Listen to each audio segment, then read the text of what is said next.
अथ प्रथमोऽध्यायः। ॐ प्रथमचरित्रस्य ब्रह्मा ऋषिः, महाकाली देवता, गायत्री छन्दः, नन्दा शक्तिः, रक्तदन्दिका बीजम्, अग्निस्तत्त्वं, ऋग्वेदस्वरूपम्। श्रीमहाकाली प्रीत्यर्थे प्रथमचरित्रजपे विनियोगः। ध्यानम्। खड्गं चक्रगदेषु चापपरिघान् शूलं कुशुण्डिकरैस्तृणयनां सर्वाङ्गभूषावृताम् नीलाश्मद्युतिमास्य पाददशकां सेवे महाकालिकाम्। यामस्तौ स्वपिते हनौ कमलजो हन्तं मधुं कैटभम्।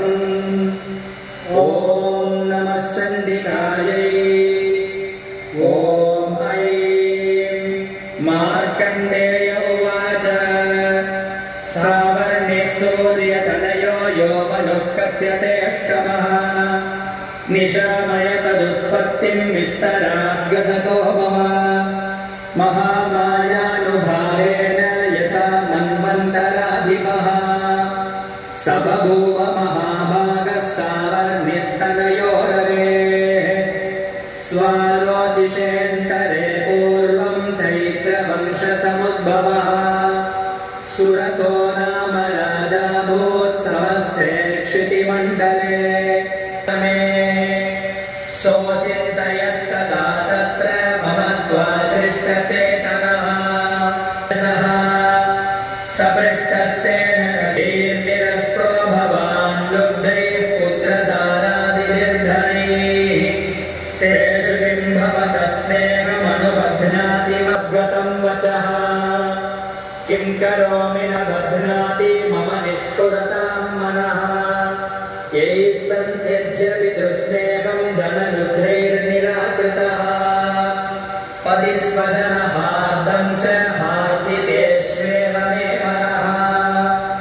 किमेतन्नाभिजानामि जानन्नपि महामते।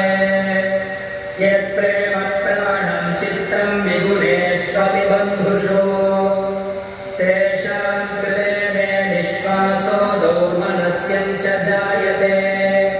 करोमि किं यन्न मनस्तेष्वप्रीतिषु निष्ठुरम्।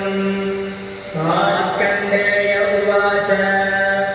ततस्तौ सहितौ विप्रतं मुनिं समुपस्थितौ। समाधिर्नाम वैश्योऽसौ स च पार्थिव सत्तमः। कृत्वा ऋतौ यथा न्यायं यथार्हं तेन संविदम्। उपविष्टौ कथाः काश्चिच्चक्रदुर्वैश्य पार्थिवौ। राजोवाच। भगवन् स्वामहं प्रष्टुमिच्छाम्येकं वदस्व तत्।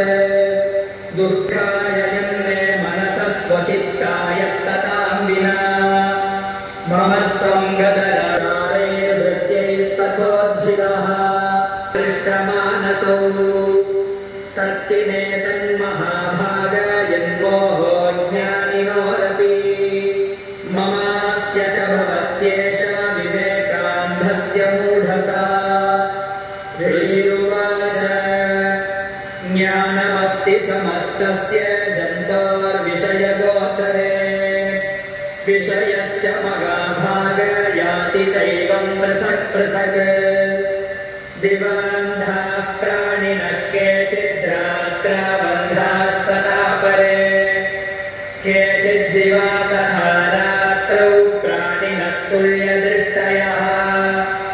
ज्ञानिनो मनुजाः सत्यं किन्तु तेन हि केवलम्। यतो हि ज्ञानिनः सर्वे पशुपक्षिमृगादयः। ज्ञानं च तन्मनुष्याणामित्येषां मृगपक्षिणां। मनुष्याणां च यत्तेषां तुल्यमन्यत्तथोभयोः। ज्ञानेऽपि सति पश्यैतान् पतङ्गान् चावचञ्चुषु। कनमोक्षादृतान् मोहात् पीड्यमानानपि क्षुधा। मानुषा मनुजव्याघ्र